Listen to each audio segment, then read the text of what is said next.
A Saturday afternoon in November was approaching the time of twilight, and the vast tract of unenclosed wild known as Egdon Heath embrowned itself moment by moment.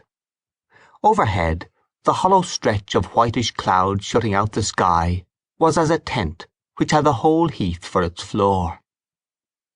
The heaven being spread with this pallid screen, and the earth with the darkest vegetation, their meeting line at the horizon was clearly marked.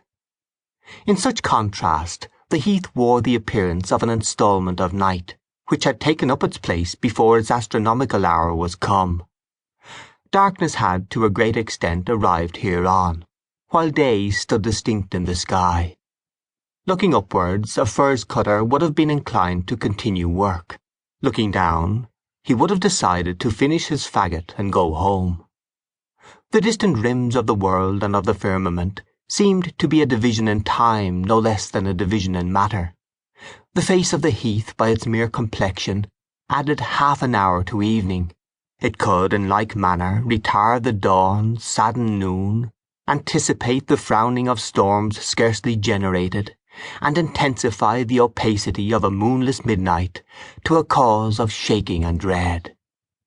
In fact, precisely at this traditional point of its nightly roll into darkness, the great and particular glory of the Egdon waste began, and nobody could be said to understand the heath who had not been there at such a time.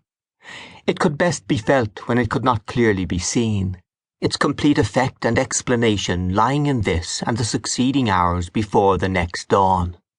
Then, and only then, did it tell its true tale. The spot was, indeed, a near relation of night, and when night showed itself, an apparent tendency to gravitate together could be perceived in its shades and the scene. The sombre stretch of rounds and hollows seemed to rise and meet the evening gloom in pure sympathy, the heath exhaling darkness as rapidly as the heavens precipitated it. And so the obscurity in the air and the obscurity in the land closed together in a black fraternization, towards which each advanced half-way. The place became full of a watchful intentness now, for when other things sank brooding to sleep, the heath appeared slowly to awake and listen. Every night its titanic form seemed to await something, but it had waited thus, unmoved, during so many centuries, through the crises of so many things, that it could only be imagined to await one last crisis, the final overthrow.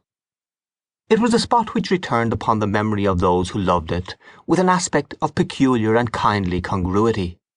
Smiling champagnes of flowers and fruit hardly do this, for they are permanently harmonious only with an existence of better reputation as to its issues than the present.